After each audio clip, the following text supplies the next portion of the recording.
Hey, Primal Punch here. This is a quick video for Legit Alpha Dude. He's a cool guy, really nice guy. Always got something nice to say, and personally I just think it's cool he's dusting off some of my favorite videos, my older ones that have gone moldy, you know, the moldy oldies. So thank you, man, I appreciate you very much. And this is for you, first off, and secondly for anyone that's interested in making a fighting stick, alright? For the ZFJ, the Zombie Fighter Jango stick workout. A stick is an excellent weapon, okay? Excellent weapon. And I got this philosophical question, right? Okay, you hear this, what came first, the chicken or the egg? And I mean, do I really care? Because I'll eat either one, you know? What came first, the stick or the punch? Now, I personally think that the stick did, alright? Because the punch is actually a fairly complex maneuver, you know? That may happen by accident, but I think that a stick came first because there's some caveman.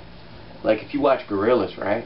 Okay, if you watch gorillas aren't like, come here, pah, but they might accidentally have a stick at hand when they nut up with that crazy old ho ho ho.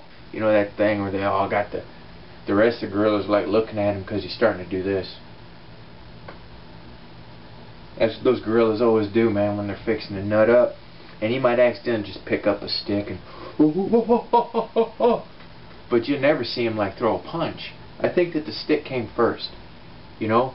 Some guy way back picked it up and pow, you know?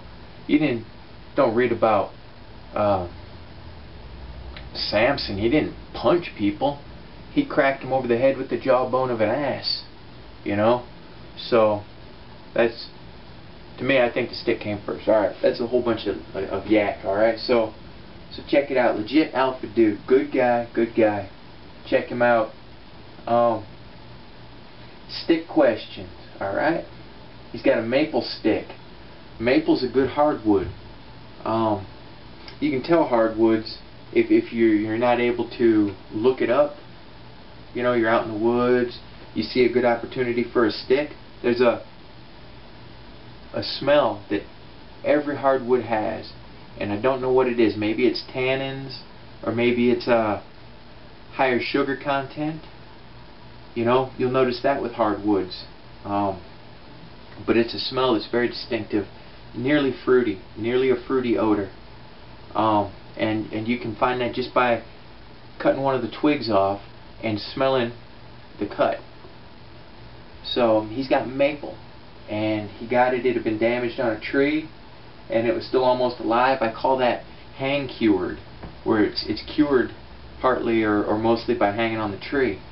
So what length should it be as a fighting stick for your routine? Well, I like to follow, and I'm not sure where I got this information, but it was undoubtedly one of my Bataret contacts, and that's spelled B-A-T-A-I-R-E-A-C-H-T, Bataret. It's Irish stick fighting. Now what you want to do, you see what I'm doing here? If you've got your fists like this, okay, then you've got a meet-up point, and your elbows out, and then just add 4 to 6 inches on top of that length, and you've pretty much got the perfect stick for all those movements, alright? This one's not done yet. Now, that's about the length. You just measure that double knuckle to elbow plus 4 to 6 inches. And another way to measure it, I do this. If your hand is down and your palm rests with just a slight bend in your elbow, okay? Almost like you would want for a cane. You don't want it up here where your elbow is way bent, and you don't want it so far down you've got a hunk to get to it. Alright? So that's 2 ways to guesstimate a length for a fighting stick. Alright? Do I need to cure it or keep it outside? It's in my basement. Outside is about 0 Celsius, freezing almost. Is it better in warm or cold? Will it hang cured? But I'd say if you've got it out in the cold, man, you got a chance of it splitting with that oil in there. You know, I'd say, okay, we're going to take your next bit of information in, because I don't have time to remove all the bark. So what should I do regarding the mineral oil? Just apply mineral oil to the ends? Absolutely. And this, I'm going to give you one of my little tricks, man. You're not going to get this anywhere else. This, I'm giving to you, man. I'm giving to you. Because of you, the world is now going to be privy to one of the great secrets of mine. Alright? You see this? This is a rag. This is a piece of a shirt that I slung my laundry bag over my shoulder with the bleach bottle in the bag, and the results were this. Alright, it ate through the material even though I washed it and everything. Okay, so what I do is I take these rags and I cover the exposed ends. I've still got the bark on. Alright, this is for wood that's temperamental, that likes to split, okay? And most hardwoods will be temperamental. Now you harvested it in the cold after it had been damaged off the tree, when trees pull that sap back into the roots. So you've got a mostly cured stick.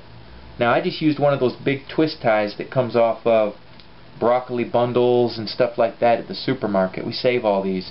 That's really it's useful to have those little bits of wire that can handle being twisted up. So you put that over so that it's pretty much tight against that wood. Oil it and just keep it oiled. You only got to do it once a day, maybe once every 2-3 days.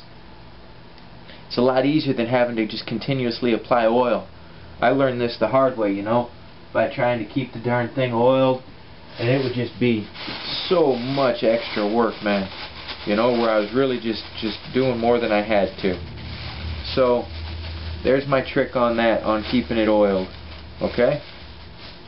Just apply your mineral oil to that with you don't have like you save your tuna fish can or something like that, have your mineral oil in there with a cotton ball, and pick that cotton ball up and just doot doot doot doot doot doot doot, get that sucker up. And you know, if you've got any spots where you've taken the smaller limbs off that look like they might be trying to split, doop, hit them with that oil too. You won't have to do those as often. And also, you'll want to lean it with the big end up. Okay, whatever was closest to the earth when it was on the tree, make that furthest from the earth. Alright? And you won't regret it. You won't regret having it upside down like that either. And just do both ends with your rag. You can tie it on with the length of string, whatever you need, and just keep it oiled. These are going to be ready to peel pretty soon. I've got these up and going to see what I can come up with out of these sticks that I ended up with. So, cool questions. Let me see and make sure that I answered anything. He got enough for 2 sticks. He got a walking stick and an exercise stick. Cool, man. And do them both up that way. See, I'll take this bark off because this wood's so temperamental. I'll pull this bark off after I'm sure it's dried, because if you take that bark and cambium off and it's a temperamental wood, you cannot keep it from splitting. You just can't. You'll have splits just running the length of it. It's awful. So yeah, keep the bark on. You know, it'll be extra work getting the bark off later, but it's not that bad. And you can make it easier on yourself by just you can wrap it, you know, just wrap against it with something like a hammer or another stick. You know, just gently use the side of the hammer, so you're using the flat of it, and just wrap along, and that'll actually help to loosen that bark, so when you peel it, it'll come off in strips. And I'll show you guys.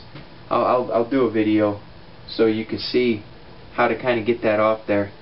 Thank you for asking me, man. Legit alpha dude, good guy. And thank you for showing interest in my stick making series. I'll add this one to it and like that, because these are good questions. So like that. I think I got you. If you have any other questions, let me just move the mouse, man. The screen disappeared, and make sure that I got you. Let's see. What length is a fighting stick? Do I need to cure it outside?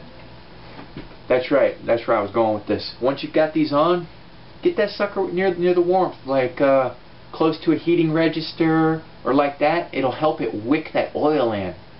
And put a piece of aluminum foil under the part that's going to be near carpet or your flooring, okay? Because oil, any kind of oil will eat petroleum products, alright? So carpeting, petroleum products, all the, you know, the linoleum, all that stuff, oil will eat it up after time. So have a piece of aluminum foil or a plate or, you know, the bottom of a sports drink bottle even. Just something to keep the oil off your floor. And put it near a heating register, near your wood stove, whatever you're using to heat the place, and you'll have it done faster. Because that's always something for me, you know. I want it done, man. But I've got like 8% humidity outside, so you can't keep stuff wet. So keep that oil on your rags and rock on, man.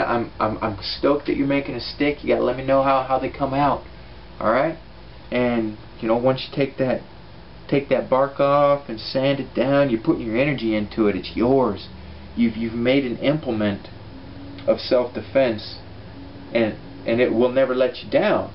It's good as long as you got energy, you know. So, Legit Alpha Dude, and this is Primal Punch saying, remember to respect each other, and always, always, always punch hard, and stick punch hard. Pow!